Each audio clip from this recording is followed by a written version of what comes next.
மாணவர்கள் அனைவருக்கும் அன்பான வணக்கம். 10ஆம் வகுப்பு சமூக அறிவியல் பாடத்தில் நம்ம ஏற்கனவே இந்திய மேப், அதாவது புவியியல் பகுதியில் இந்திய வரைபட பயிற்சி தனித்தனியாக கொடுத்துருந்தோம். இப்போ இந்த வரைபடத்தில் பார்த்தீங்க அப்படின்னா கிட்டத்தட்ட 25 இடங்கள், 25க்கு மேலே தான் இருக்கும். ஒரே மேப்பில் நான் குறித்து காமிச்சிருக்கேன். சரிங்களா? நீங்கள் ஒரு தடவைக்கு 2 தடவை இதை குறித்து பாருங்கள். Very important places in India map. சரிங்களா? குறித்து பாருங்கள். கண்டிப்பாக உங்களுக்கே இது பயன்படக்கூடிய ஒரு இது. பார்த்திங்கன்னா மன்னார் வளைகுடா, இங்கேருந்து ஆரம்பிக்க மன்னார் வளைகுடா, இந்திய பெருங்கடல் கீழே, அது மாதிரி லட்சத்தீவு இந்த சைடு இருக்குது, இடது பக்கம் அரபிக்கடல் அங்கேயே இருக்குது. அது மாதிரி அந்தமான் நிக்கோபார் தீவு, இந்த சைடு வங்காள விரிகுடா, இதெல்லாம் எல்லைகள். அது மாதிரி சென்னை குறிச்சிருக்கோம். சென்னை பன்னாட்டு விமான நிலையம் குறிக்கலாம், உள்நாட்டு விமான நிலையமும் குறிக்கலாம். தெற்காசியாவின் டெட்ராய்டு அப்படின்னு கேட்பாங்க, இம்பார்ட்டன்ட் 2 மார்க் கொஸ்டின் கூட.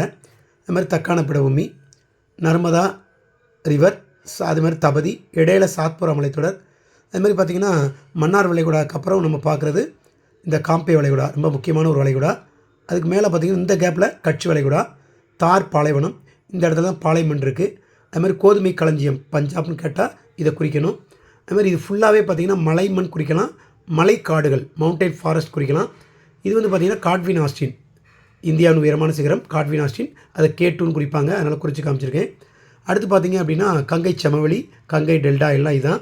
பன்னா உயிர்கோள பெட்டகம் இங்கே குறிச்சிருக்கோம். அது மாதிரி எவரெஸ்ட் சிகரம், உலகின் உயரமான சிகரம். அதிக மழை பெறக்கூடிய பகுதி இங்கே தான் இருக்குது. அதிக மழை பெற பகுதி மேகாலயா, இந்தியாவில் அதிக மழை பெறக்கூடிய பகுதி மேகாலயா மாநிலத்தில் உள்ள மவுசின்ராம். அதுமாதிரி சுந்தரவன காடுகள் அடிக்கடி கேட்கக்கூடியது. சோட்டா நாகபுரி பீடபூமி, இது ரொம்ப முக்கிய பீடபூமி, கனிம வளம் மிக்க பகுதின்னு கேட்பாங்க. அதுமாதிரி சிலிக்கா ஏரி, ஏரியில் ரொம்ப முக்கியமான ஒரு பிளேஸு சிலிக்கா ஏரி, இது ஃபுல்லாக கவர் ஆகும். தக்கான பீடபூமி, இந்த இடத்துல மாலவ பீடபூமி இருக்கும், நான் இன்னொரு மேப்பில் குறித்து காட்டுறேன். இங்கே ஃபுல்லாக செம்மண் இருக்கும். ஆந்திரா மற்றும் தமிழ்நாட்டில் செம்மண் அதிகமாக காணப்படும். ஸோ கிட்டத்தட்ட இது வந்து அந்தமான் நிக்கோபார் தீவு ஆல்ரெடி பார்த்துட்டோம். ஸோ கிட்டத்தட்ட பார்த்தீங்க அப்படின்னா மேலே அதே மாதிரி கடைசியாக பாருங்கள் பாமீர் முடிச்சு, மேலே நான் குறிச்சிருக்கேன். இந்த இடத்துல பாருங்கள் பாமீர் முடிச்சு. சரிங்களா? கிட்டத்தட்ட ஒரு 25லேருந்து 28 இடங்கள் இந்த வரைபடத்தில் இருக்குது. மாணவர்கள் குறித்து பாருங்கள். இதே மாதிரி அடுத்த ஒரு வரைபடம் நான் உங்களுக்கு கொடுக்குறேன், அதுலேயும் ஒரு 20 இடங்கள் குறித்து காட்டுறேன். ஏன்னா ஒரே மேப்பில் நிறைய இடங்களை குறிக்கும் போது கொஞ்சம் பார்க்கறதுக்கு நல்லா இருக்காது. இருந்தாலும் நிறைய மாணவர்கள் கேட்டுக்கொண்டதுக்கு இணங்க ஒரே வரைபடத்தில் ஒரு 25 இடங்கள் குறிச்சிருக்கேன். இதே மாதிரி இன்னொரு வரைபடத்தில் ஒரு 25 இடங்களை கொடுக்க இருக்கிறேன், அதையும் நீங்கள் குறித்து பாருங்கள். தனித்தனி மேப்பாக ஒரு மேப்பில் 8 இடங்கள் நம்ம ஆல்ரெடி போட்டிருக்கோம் வீடியோ.